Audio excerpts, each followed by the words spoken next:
is just fantastic. Captain's log, subdates 211109.8. I've decided to imprison all people that misuse the copyright systems with a mandatory 5-year sentence on Titan, with it being an auto-escalated sentence to eternity for a repeat offense. Welcome everyone to the Halls of Injustice.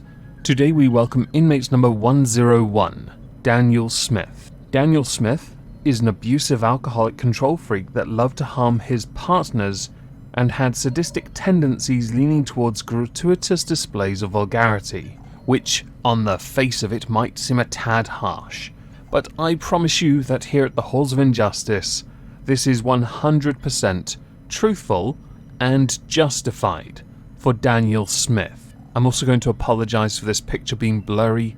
I couldn't find one that had a better resolution. Either that or he was desperately trying to phase out of existence. And when you consider how long he's going to be here for, the latter is possible. But due to his alcoholism, I sincerely doubt he is in fact phasing out of existence. So do enjoy your time here at the ISO Cubes.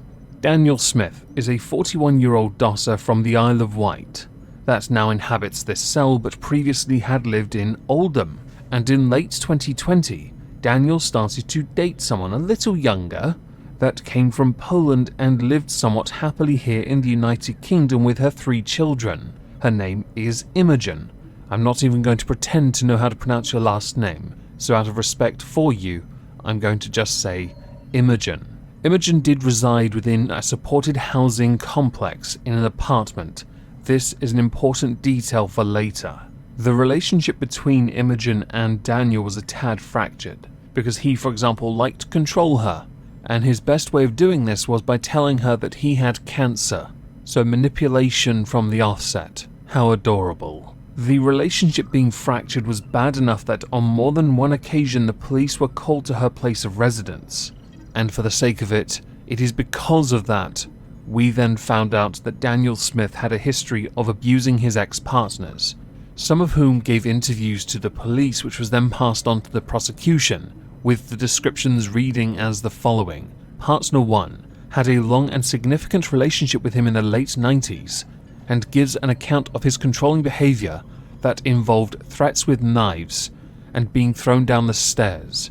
She was so distraught she contemplated taking her own life. He manipulated her by convincing her that he had been diagnosed with a cancer, but this was nothing more than a shameless lie. Partner 2.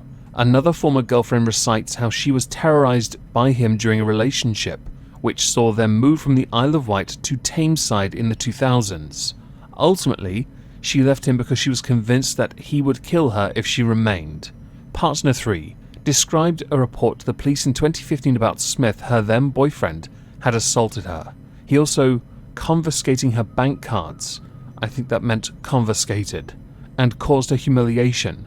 She considered him to be a very dangerous man. I couldn't help but notice, but cancer was used on more than one occasion. How very delightful and original. On February the 18th, Imogen texted her ex to let them know that Daniel Smith had been abusive towards her, saying, "He strangled me so much I nearly died. And then he got a knife. I thought I was going to die." Back in November of 2020, a housing officer visited Imogen and noticed that she was bruised and in need of treatment.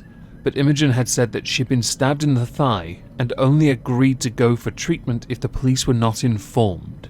Understandably, that housing officer did in fact share the information, go to the police, but the police did not take further action at the time. At 5 PM on February the 18th, Imogen actually called the police on the 112 number on 2 occasions. On the second call, she gave an account that Daniel Smith had left the property and that she would not let him back in because he had gripped her round the neck. She then sent messages via WhatsApp platform to her ex-partner, which included images of the injuries that she had sustained that day, with Gregory Johnson, the ex, telling her to go to the police, but Imogen never replied to that message.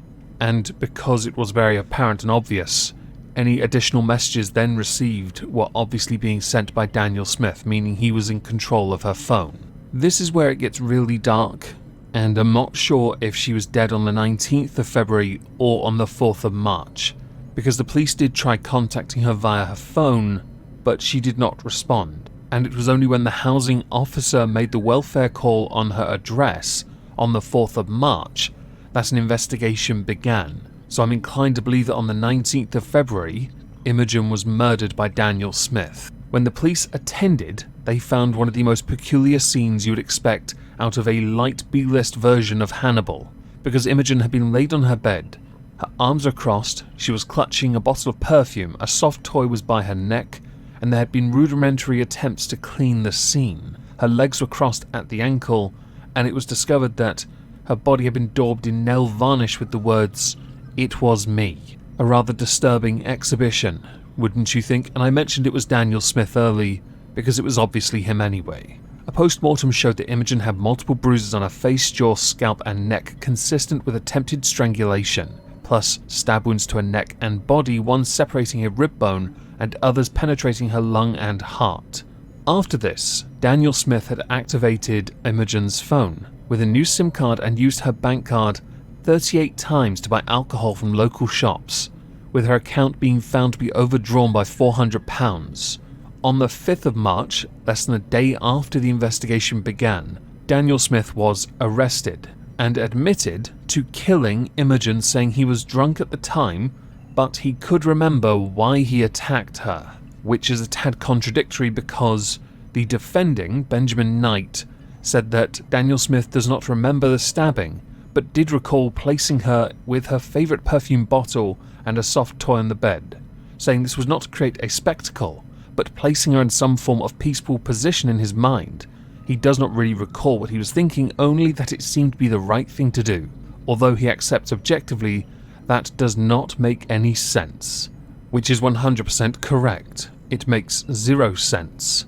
For the sake of understanding his previous track record from a criminal record standpoint, he has convictions for assault, kidnap, and false imprisonment. Well, we can add murder to this one, and if it wasn't obvious enough, murder comes with a far more severe sentence. So before we get to the sentence, because yes, Daniel Smith, inmate 101, was found guilty, I want to now look at the law for this, because the Crown Prosecution Service provides some rather detailed information when it comes to intent, causation, alternative counts and verdicts, and sentencing itself, which is derived from sections 269 and 270 of the Criminal Justice Act 2003, which requires the court to have regard to the general principles set out in Schedule 21 of the Criminal Justice Act of 2003, which governs the approach to fixing the minimum term, which you can get from sentencing guidelines right here. For an adult, it ranges from 15 to 30 years, or life, essentially, unless you're under the age of 18, in which case, 12 years. Now yes, there are mitigating factors, aggravating and mitigating factors, and they will undoubtedly, in the context of Daniel Smith, play a part in the sentence. I think a significant degree of planning or premeditation, mental, physical suffering inflicted upon the victim before death, will play a significant role in the following sentence. So Daniel Smith, guilty of murder, was sentenced to life in prison. Not a whole life term, but life with a minimum term of 17 years in prison, meaning by the time he leaves prison he will be 58 years old, at least.